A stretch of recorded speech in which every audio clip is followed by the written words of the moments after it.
guys, I'm Rosa. I'm the head of digital PR at Connective3. I'm going to talk to you about how to make boring brands a little bit more exciting and a little bit more sexy. So digital PR, we all know it, we all love it. If you do it well, it has a huge impact on your SEO strategy.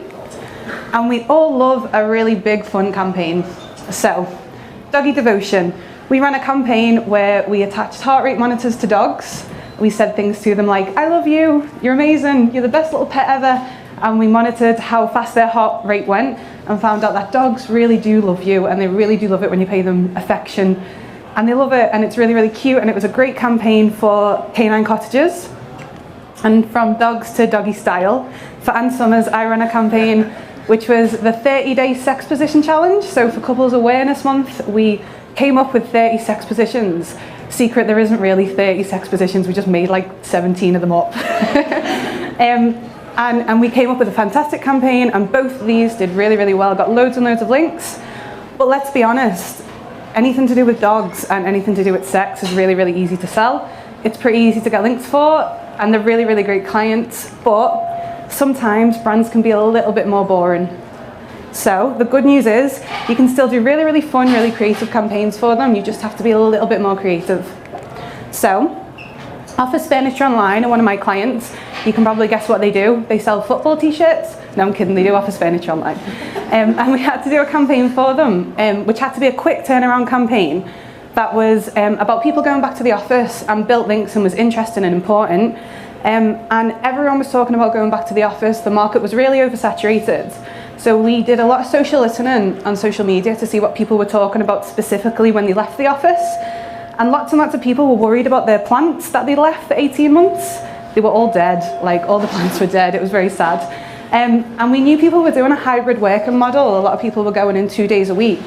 Really, really quick campaign we came up with was the top 10 plants that you don't have to look after that well, that you can keep in the office. And it did really, really, really well. Loads and loads of links. Really fun campaign, really quick campaign for a client that's not too exciting. So yeah, a really great example. Another client, Compare the Market, really, really fun client. House insurance, not that much of a fun subject. So we had to get links back to the house insurance page. House insurance, a little bit boring, a little bit dry, a little bit financial. So we were looking at what people were talking about, what was really big. And as you all know, what does everyone love at the moment? What do journalists love? TikTok. Everyone is obsessed with it. It's absolutely everywhere. So we thought, how can we kind of tie this together? What can we do? We came up with a campaign, the TikTok dancers that cause the most damage in your house. So we worked out that you can cause up to $2,000 worth of damage in your house with TikTok dancers. Really, really fun campaign, really fun research to do. Again, went everywhere. We got loads of international links as well for this. 2 examples of clients that are a little bit boring. Not boring, but a little bit less sexy. But you can still do really, really fun stuff for it. So how can you guys apply this to your business or your clients?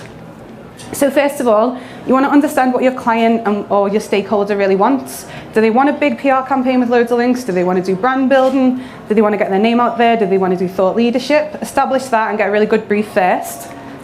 And then show them evidence of where it's worked before. So feel free to use those examples that I've just told you. But come up with a competitor, a really similar business somewhere in the same kind of area as them, and show them that a campaign that they've done, which has worked really well, which is fun and a bit different, and show them how it can work for them. Get to know your audience as well. So anyone who buys your product or service, even if the product or service itself is a little bit boring, find out what they like, find out where they hang around online, find out what they like to read about, what they like to read, and really get to know it really well, because that helps with the ideation process. And then start small. So if your client is a little bit wary of doing those bigger, funner campaigns, start with a smaller one, start with a little survey with a question that's quite interesting and quite scandalous. Start with a blog post even, do a couple of social media posts, and keep building up that and building up that trust. So then, once you get to creating your campaigns for the kind of more boring clients, there's a couple of things that you can consider. So what are you adjacent to, and what is your product and business adjacent to? So if you do tractor parts, if you have a client that does tractor parts, really, really boring, really dry, really what can you do with that? You can have a look at the agricultural industry. What's interesting about the agricultural industry? Sustainability. People are talking a lot about sustainability. Tie that into climate change. Climate change is a really interesting hot subject. Think about what your client and product is adjacent to and then work with that. So use data. There's some fantastic examples of data. So I'm sure everyone knows the Dove Love Yourself campaign. Like, it's one of the biggest PR campaigns ever. It's been going for years and years and years. That was actually from Dove's customer data, where they found out only 8% of women consider themselves beautiful, and that was their own customer data, and then they built that whole campaign around that. One of the most successful campaigns of all time. Spotify Wrapped do this really, really well as well. You probably all know Spotify Wrapped. It's really fun. It's really embarrassing sometimes seeing what you've listened to. A really great way to use data. Again, two really exciting clients. Another example is that we've done is one of our clients is debt management. So again, a little bit drier. What we did was looked at their customer base. So it was people in debt. So we knew we had that base level of people we could survey. We looked at what people thought about debt, what people felt about debt, asked a couple of questions and saw if there was anything scandalous or fun or different that we could pull from it. And we got some really, really good campaigns. So we've done 4 or 5 campaigns based on that data alone. One of the most successful one is the hidden debt campaign. So we found that 7 out of 10 people in debt hide it from their partners, which is really, really interesting, a really great stat. And that got really good results from the internal data that we used that our client had. And then keep your ear to the ground. So I'm sure you're all well versed in newsjacking, understanding those reactive opportunities. So make sure you kind of widen that out to where your client is, what the industry are talking about and what people are talking about, who are thought leaders in that industry. If there's anything reactive you can jump on top of for that. And then take risks. It's really important to take risks with your content, but remember to keep it relevant.